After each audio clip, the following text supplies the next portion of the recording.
ព្រោះបងប្អូនទាំងអស់គ្នានៅក្នុងវីដេអូនេះខ្ញុំនឹងមកចែករំលែកបងប្អូនទាំងអស់គ្នាជាមួយនឹងគន្លឹះចំនួន8ដែលអាចជួយឲ្យបងប្អូនទាំងអស់គ្នាអានសៀវភៅទៅគឺអត់ងុយដេកទេឲ្យតែបងប្អូនអនុវត្តបានតាម8ចំណុចនេះគឺជឿជាក់ថាបងប្អូនទាំងអស់គ្នានឹងអាចផ្លាស់ប្ដូរទម្លាប់ពីមិនចូលចិត្តអានសៀវភៅឲ្យបងប្អូនចូលចិត្តមកអានសៀវភៅវិញហើយបើសិនជាបងប្អូនទាំងអស់គ្នាដែលទើបតែចូលមកក្នុងវីដេអូរបស់ខ្ញុំថ្មីសូមជួយចុច like និង subscribe ម្នាក់មួយដើម្បីទទួលបានវីដេអូថ្មីៗពីខ្ញុំផងដែរឥឡូវនេះយើងចូលទៅកាន់អត្ថបទរបស់យើងទាំងអស់គ្នាអ្នកណាក៏ដឹងដែរថាការចូលចិត្តអានសៀវភៅគឺជាទម្លាប់មួយដ៏ល្អបំផុតសម្រាប់មនុស្សគ្រប់គ្នា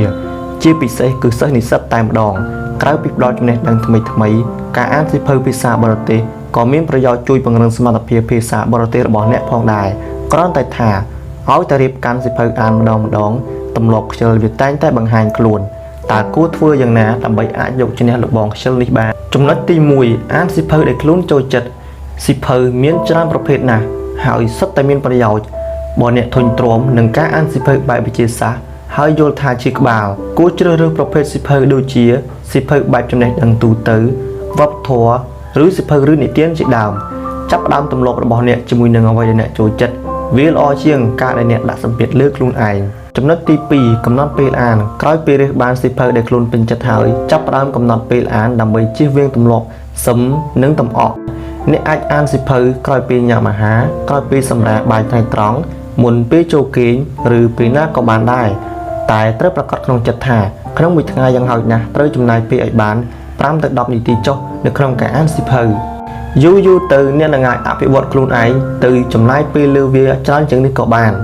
ចំណុចទី3យកសៀវភៅតាមខ្លួនជានិច្ចជៀសវាងមានលេសថាចង់អានដែរតែអត់អីអានអញ្ចឹងយកសៀវភៅដាក់តាមខ្លួនជាប្រចាំទៅណាចំណុចទី4អានសៀវភៅតាមលំដាប់អ្នកគួរតែទុកសៀវភៅកូរលើគ្នាឲ្យបានស្អាតបាត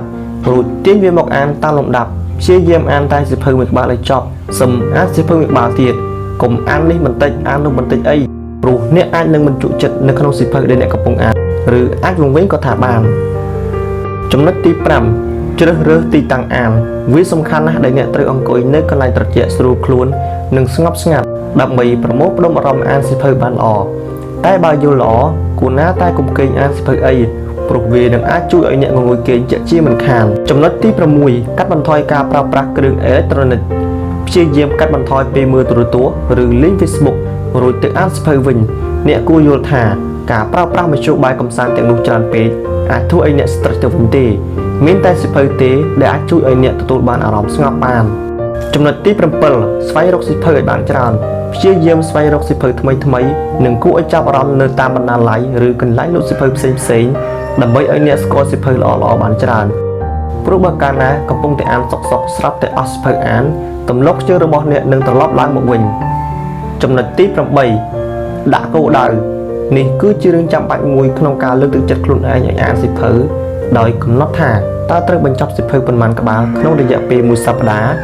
1ខែឬ1ឆ្នាំដូច្នេះហើយសង្ឃឹមថាអ្នកនឹងមិនក្បត់ខ្លួនឯងទេពេលចាប់ផ្ដើមអានដំបូងអាចនឹងមានអារម្មណ៍ថាធុញទ្រាំពិបាកក្នុងខ្លួនឬមើលអត់យល់សោះតែកុំបារម្ភអីវាប្រតិកម្មបានតែមុនដំបូងបន្តិចទេយូរទៅអ្នកនឹងជក់ចិត្តជាមិនខានព្យាយាមអានសៀវភៅឲ្យចប់មួយក្បាលអ្នកនឹងមានអារម្មណ៍ថាខ្លួនឯងដូចជាឆ្លាតជាងមុនទេតើព្រោះថាសៀវភៅគឺជាចំណុចអាហាររបស់ខួរក្បាលនោះអីអញ្ចឹងនៅចាំឲ្យទៀតឆាប់ទៅទាញសៀវភៅមកអានព្រាមទៅ